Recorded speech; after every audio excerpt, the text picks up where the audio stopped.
I'm Yasuo with The Gamer, and here are some common questions about Fire Emblem Engage.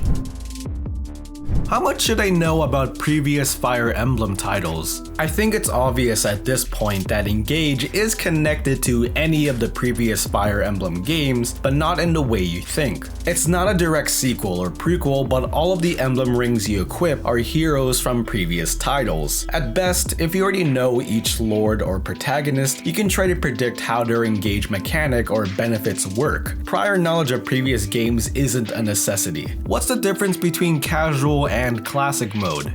Classic mode is typical Fire Emblem. If any of your units die, they are gone for good. You can't use them in battle or interact with them at the Somnial. Even if story-centric characters say stuff like, I need to retreat if they die in classic mode, they will be too injured to fight in the next battles. Casual mode is the opposite. If any of your units die, they will return for the next chapter or battle, and you can still interact with them in the Somnial.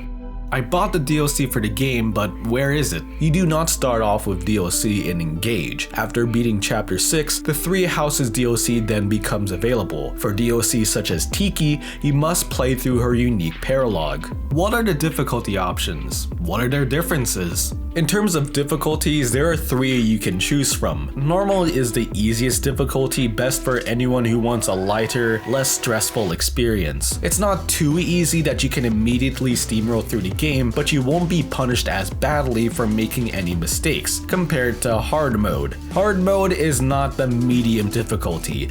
It lives up to its name. There are more enemies have higher stats, and it will definitely have no mercy if you accidentally put a unit on the wrong tile. Still, alongside classic mode, this is very much the standard Fire Emblem experience. Going beyond hard mode is maddening. This difficulty is not impossible, but at certain points it does feel like it. In this mode, you cannot save during battle, there are even more enemies with greater stat increases, and some enemies receive skills they typically don't have in other difficulties. There is still one more difference among all the difficulties, the amount of charges with the Draconic Time Crystal. In normal mode, you get infinite uses to rewind time and strategize. In hard and maddening, however, you only get 10. Are there any mini-games, recruitable characters? You unlock mini-games as you progress throughout the story. This ranges from doing exercises to get a stat boost, to an arena, fishing, wyvern riding, and even an on-rails shooting minigame. Not only that, you also unlock paralogs, side levels you can play through to get rewards, or most importantly, recruitable characters. Although the requirement to recruit them is simply having a leader or a specific character talk to them, you can miss recruiting a few. Some will give you a second chance post-battle though. What's up with bond fragments?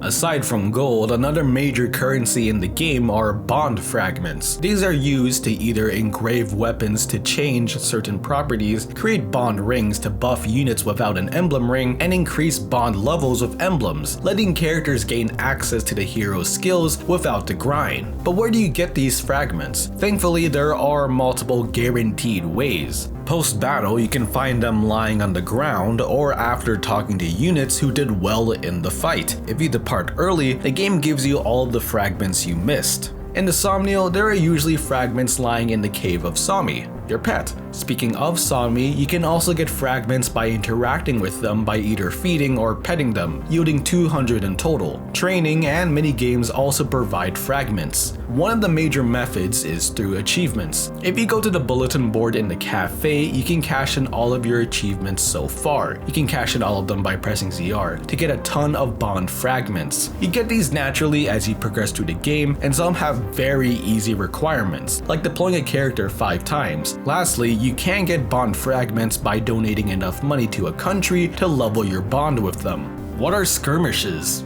You know how in Awakening, if you want to level certain characters or grind out support conversations, the game has random risen spawn on the map for you to optionally fight? In Engage, these come through the form of skirmishes. You can use these to grind levels, SP, gold, as well as supports. However, they're not to be taken lightly. You should treat them like any other chapter battle. They also increase in difficulty as you level up, so you can accidentally screw yourself over in the long run. Still, if you really need the experience for a certain cavalier who got stat screwed. Do this at your own risk and if you feel your characters are really struggling though. This game isn't impossible. For more Engage guides and tips, check out thegamer.com. Thanks for watching.